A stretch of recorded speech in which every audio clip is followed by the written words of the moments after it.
Hello students, welcome to channel सब कुछ no.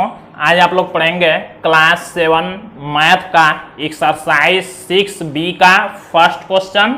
इससे पहले वाले पार्ट में आप लोगों ने 6B के लिए इंट्रोडक्शन देखा था, जो कि इस चैप्टर के लिए काफ़ी इम्पोर्टेंट है। अगर आप लोगों ने इसका 6B का पार्ट 1 नहीं देखा आप लोगों ने, तो यहाँ पर आई बटन में ऐसे लिंक दिया होगा, यहाँ से जाके आप लोग उसको देख सकते हैं पार्ट 1 को। जब तक आप लोग पार्ट 1 समझेंगे नहीं, तब तक आप लोगों को ये 6B का क्वेश्चन सॉल्व करने के लिए नहीं समझ में आएगा।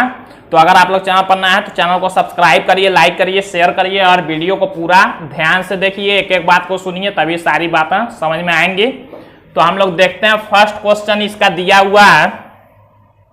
किसी परिमेय संख्या का अंश उसके हर से 3 कम है। यदि उसके अंश और हर में 5 जोड़ दें तो नई संख्या का मान 3/4 हो जाता है। संख्या ज्ञात कीजिए।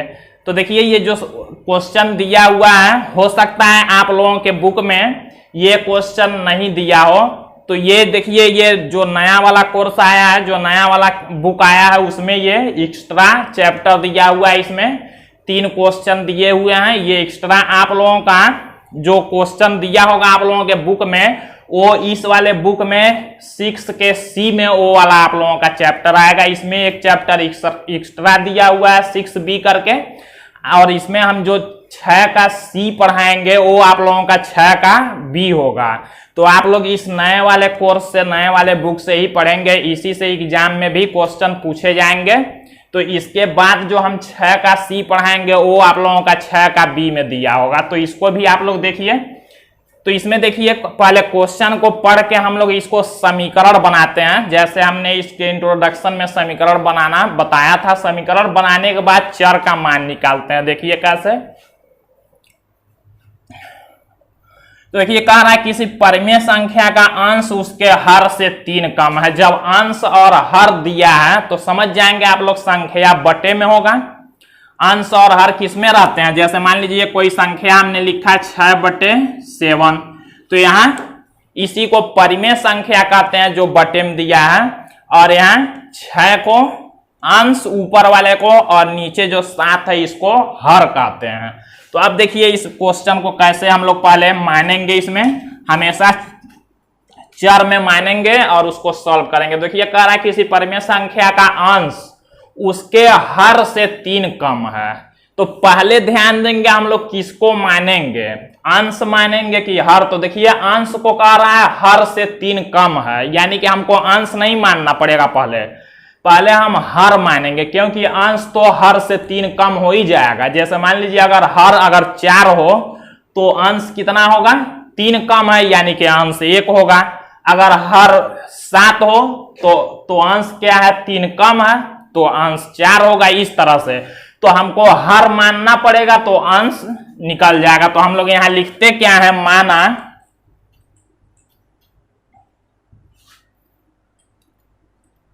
हर बराबर x। हम लोग कोई भी चर x, y, z मान लेंगे। तो हमने देखिए मान लिया क्या? हर बराबर x। हर को हमने x मान लिया, तो अंश क्या होगा? अब अंश को हम लोग क्या लिखेंगे? काफी इंपॉर्टेंट क्वेश्चंस हैं, आगे हर क्लास में पढ़ने के लिए मिलेगा आप लोगों को। तो अंश देखिए, कह रहा था उसके हर से 3 कम है। हर हमने मान लिया x, तो अंश क्या हो जाएगा? x में से 3 घटा देंगे, यही तो हर अंश होगा। देखिए, कह रहा था किसी परिमेय संख्या का अंश हर से 3 कम है। तो हमने जब हर को x माना, तो x हर से कितना कम है? अंश 3 कम है। तो हर मान लीजिए x है, तो अंश को क्या करेंगे? 3 घटा लेंगे हर में से। हर से 3 कम है, हर x है, तो अंश x - 3 हो जाएगा। तो अब इसके बाद देखिए क्या करेंगे? यदि उसके अंश और हर में 5 जोड़ दें तो नई संख्या का मान 3/4 हो जाता है। संख्या ज्ञात कीजिए। अब देखिए, जब हमने हर और अंश मान लिया, तो परिमेय संख्या कैसे लिखेंगे? इतना हम लोग हर क्वेश्चन में जो दिया होगा उसी हिसाब से मानते हैं। ऐसे परिमेय संख्या बराबर लिखेंगे। देखिए, ये हर हो गया, ये अंश हो गया। तो परिमेय संख्या कैसे होता है? जैसे मान लीजिए हम कह रहे हैं किसी संख्या का हर 3 है, अंश 5 है, तो परिमेय संख्या क्या होगा? अंश को हमेशा ऊपर और हर को नीचे लिखा जाता है, तो ये होता है परिमेय संख्या। तो इसी तरह इस संख्या को लिख लेंगे। अंश देखिए ये है, तो अंश को हमेशा ऊपर लिखते हैं और अपान में हर नीचे रहता है, तो x इसका हर है, तो x नीचे लिख लेंगे। तो देखिए हमको परिमेय संख्या मिल गया। तो ये काम हमेशा करना होता है। अब देखिए, अब लिखेंगे प्रश्न के अनुसार। जब सब कुछ हम लोग मान लेते हैं,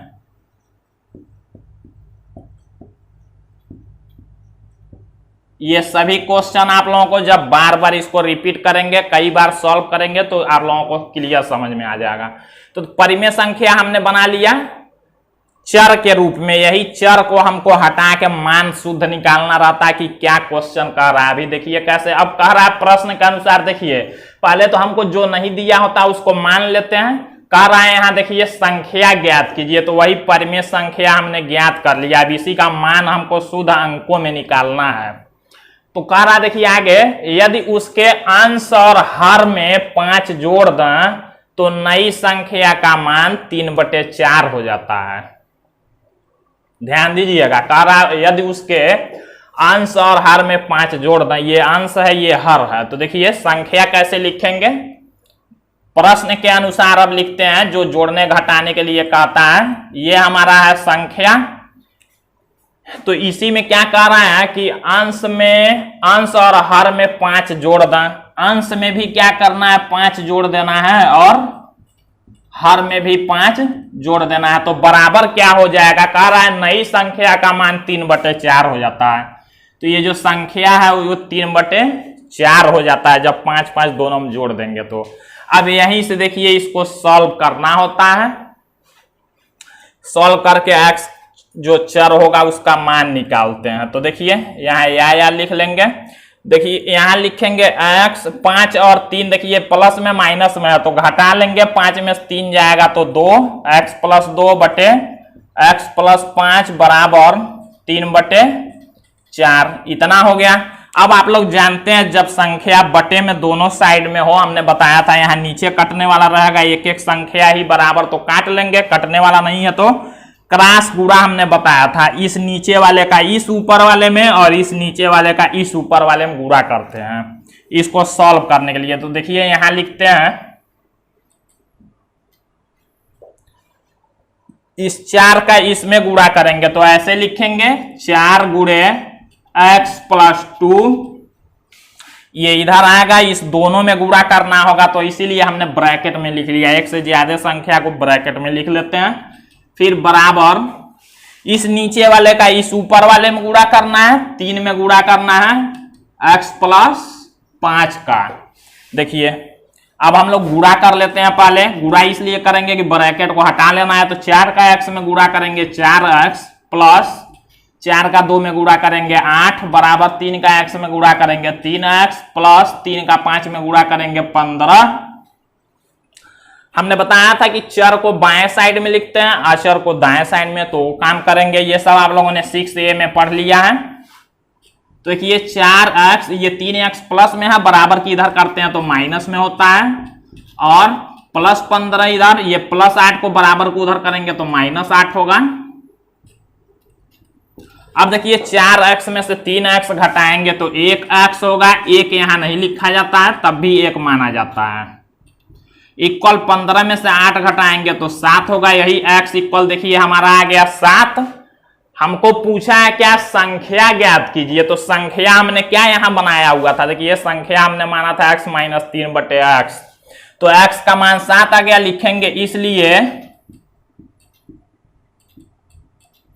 संख्या बराबर, एक बार इसको लिख लेते हैं, x - 3/x, तो जो x का मान आएगा वही इसमें रख लेंगे। देखिए x के जगह पर 7 - 3/x के जगह पर 7, तो 7 में से 3 घटाएंगे तो 4/7, यही हमारा आंसर हो गया।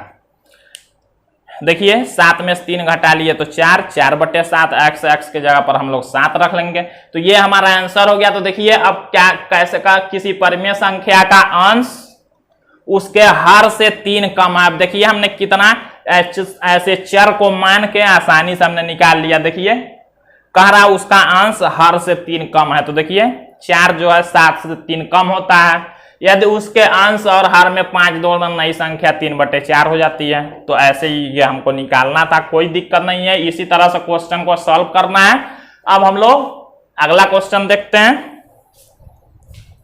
अब सेकेंड क्वेश्चन यहाँ कुछ अलग तरह का दिया हुआ है। यहाँ देखिए दिया है वज्र गुणन विधि से हल कीजिए। इसमें 2 क्वेश्चन दिए हुए हैं, तो बारी बारी इस दोनों को हम लोग देखेंगे। तो वज्र गुणन विधि क्या होता है? वज्र गुणन कहते किसको है? देखिए यही जो ये इस नीचे का इस ऊपर वाले में गुणा करते हैं और इस नीचे वाले के इस ऊपर में, इसी को वज्र गुणन कहते हैं। इसी को क्रॉस मल्टीप्लीकेशन भी कहते हैं। तो देखिए इसको हल करना है, उसी को वज्र गुणन कहते हैं।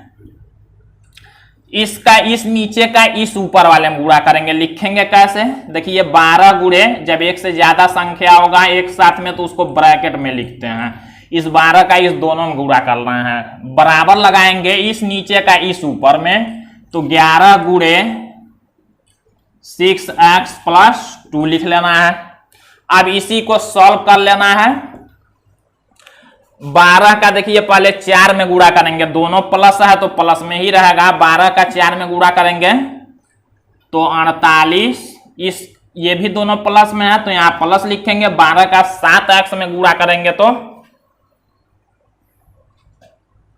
84x होगा, इक्वल 11 का 6x में दोनों प्लस है तो प्लस ही रहेगा तो 66x हो जाएगा। फिर दोनों प्लस है तो प्लस में 11 का 2 में गुणा 22। इसी को देखिए कहते हैं वज्र गुणन विधि। ऐसे क्रॉस गुणा कर लेते हैं, नीचे का ऊपर, इस नीचे का इस ऊपर। अब देखिए हम लोगों को चर को एक तरफ करना है और अचर को एक तरफ, तो करते हैं। तो 84x पहले से है, 66x इधर प्लस में है, जब इधर करेंगे तो माइनस में होगा।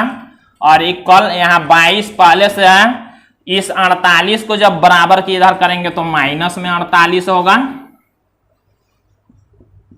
अब देखिए 84x में से 66x को माइनस कर लेते हैं, जब 18x होगा, इक्वल यहां देखिए 48 में से जब 22 को माइनस करेंगे तो माइनस में 26 होगा। ध्यान दीजिएगा, क्योंकि यहां देखिए ये और ये दोनों में ये बड़ा है, इसका चिन्ह माइनस है तो माइनस लिखेंगे। अब देखिए लास्ट में हमने बताया था चर के साथ जो अचर होगा उसको भी इधर भेजते हैं। तो x इक्वल हो जाएगा -26 बटे ये 18। देखिए इधर गुणा कर रहा था तो इधर भाग करेगा। तो या तो ये आंसर लिख सकते हैं, नहीं तो इसको काट के छोटा भी कर सकते हैं। जैसे मान लीजिए 2 से इसको भाग करेंगे तो 13 बार में कट जाएगा, -13, और 2 से ये 9 बार में, तो -13 बटे 9 आंसर हो जाएगा। इसको सही बटे में भी भाग करके कर सकते हैं, या ऐसे ही आंसर लिखेंगे तब भी सही है। तो -13 बटे 9 इसका आंसर हो जाएगा। अब हम लोग सेकेंड को देख लेते हैं।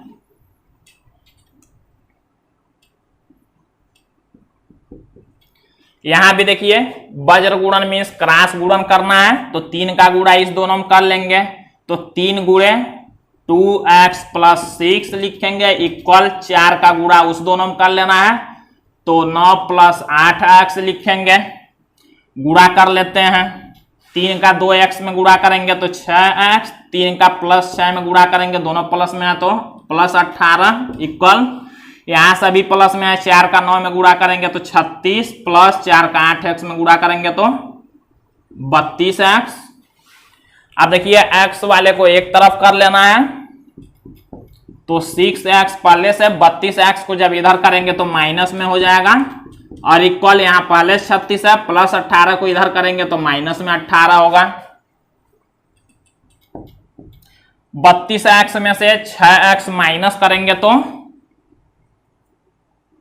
-26x, इक्वल, क्योंकि 32 6 में चिन्ह 32 का देखिए माइनस है, इसलिए यहां देखिए 36 में से 18 को घटाएंगे तो +18 होगा। अब x का मान निकालते हैं तो 18 बटे ये देखिए -26 इधर गुणा कर रहा है तो इधर भाग करेगा, तो ये नहीं कि माइनस का प्लस नहीं करेंगे, अब ये गुणा में है तो भाग में आएगा तो चिन्ह तो वही रहेगा, चिन्ह ऐसे नहीं बदलता है। काट लेंगे, 2 से काट लेंगे 9 बार में, 2 से काट लेंगे 13 बार में, तो x इक्वल हो जाएगा -9 बटे 13, माइनस ऊपर नीचे कहीं होगा, बीच में होगा, बात एक ही होगा, उससे कोई दिक्कत नहीं है, तो ये आंसर हो गया। तो इस तरह से देखिए वज्र गुणन विधि क्या होता है, क्रॉस गुणा उसी को कहते हैं। अब हम लोग लास्ट क्वेश्चन इस 6b का क्वेश्चन नंबर 3 देखेंगे, इसके बाद ये चैप्टर कंप्लीट होगा। तो जब हम चैप्टर 6c पढ़ाएंगे तो वो आप लोगों के बुक में 6b करके दिया होगा, तो देखते हैं। तो हम लोग देखते हैं 3rd क्वेश्चन, देखिए दिया एक भिन्न का हर उसके अंश से 3 अधिक है, यदि अंश और हर दोनों में 5 जोड़ दिया जाता है तो उसका मान 3/4 हो जाता है, भिन्न ज्ञात कीजिए। देखिए इसमें जो पहला वाला क्वेश्चन था उसी टाइप का क्वेश्चन है, उसमें कम दिया था, इसमें अधिक। तो एक बात और आप लोग ध्यान देंगे, जब कम कहेगा तो माइनस करेंगे और जब अधिक कहेगा तो प्लस करेंगे, ये याद रखेंगे आप लोग। तो हम लोग इसमें मानेंगे क्या, सबसे जरूरी यही होता है। अब देखिए भिन्न ज्ञात कीजिए कह रहा है, तो भिन्न पहले नहीं मान सकते, पहले अंश और हर ही मानेंगे तब भिन्न मानेंगे। जैसे देखिए कह रहा है एक भिन्न का हर उसके अंश से 3 अधिक है, तो हर कह रहा है कि 3 अधिक है अंश से, तो हम लोग अंश को मानेंगे, ध्यान दीजिएगा। मान लेंगे, माना अंश बराबर x, तो हम लोग हर को मान लेंगे क्या, हर कह रहा उसके अंश से 3 अधिक है, अंश से 3 अधिक है, अधिक के लिए प्लस, कम के लिए माइनस। अब इसलिए यहां पर देखिए संख्या या भिन्न कह सकते हैं, क्या हो जाएगा, अंश बटे हर होता है, अंश x है, हर x + 3 है, तो ये हमारा भिन्न हो गया। अब हमने जब भिन्न मान लिया जो पूछा था क्वेश्चन में, अब हम लोग लिखते हैं प्रश्न के अनुसार, यहां लिखते हैं प्रश्न के अनुसार, जो दिया होगा उसको मान लेते हैं, इसके बाद प्रश्न के अनुसार जो कम घटाना जोड़ना कहा होता है, संख्या बदल जाएगा तो उसको देखते हैं। देखिए कह रहा है यदि अंश और हर दोनों में 5 जोड़ दिया जाए, अंश और हर दोनों में, तो पहले इसको हम लोग लिखते हैं संख्या को x/x + 3, कह रहा है अंश और हर दोनों में 5 अगर जोड़ दिया जाए, तो देखिए हम लोग 5 जोड़ देंगे तो कितने के बराबर हो जाएगा उसका मान, 3/4 के। अब इसी से हम लोग सॉल्व कर लेते हैं, क्रॉस गुणा कर लेंगे। यहां एक बार देखिए हल कर लेते हैं, x + 5/x प्लस ये 3 और 5 दोनों अचर हैं तो जोड़ के 8 कर लेंगे और इक्वल 3/4। अब हम लोग यहां लिखते हैं, देखिए क्रॉस गुणा करेंगे 4 का इस दोनों में, तो 4 गुणे x + 5 हो जाएगा, बराबर इसका इस दोनों, इसमें 3 का x + 8 में, 3 का x + 8 में या x + 8 का 3 में कह सकते हैं।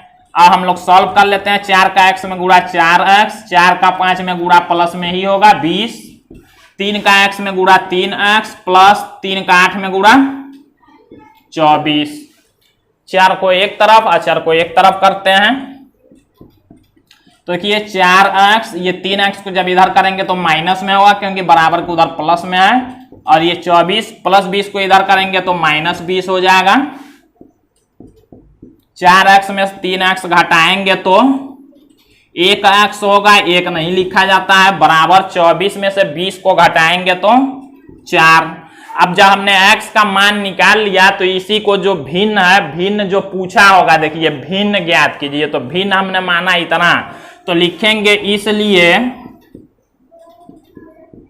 भिन्न बराबर, इसी भिन्न में x को रखना है, x/x + 3 दिया हुआ है, तो x के जगह पर हम लोग 4 रखेंगे और बटे x के जगह पर 4 + 3, तो हो जाएगा देखिए 4/4 और 3 जोड़ लेंगे तो 7, यही आंसर हो जाएगा। तो काफी देखिए इजी है इसको सॉल्व करना, बस जो मानने वाला वही ध्यान देंगे क्या मानना है। तो ये चैप्टर कंप्लीट हुआ। अगले पार्ट में आप लोग कल अब 6 का सी देखेंगे। तो आज के लिए बस इतना ही।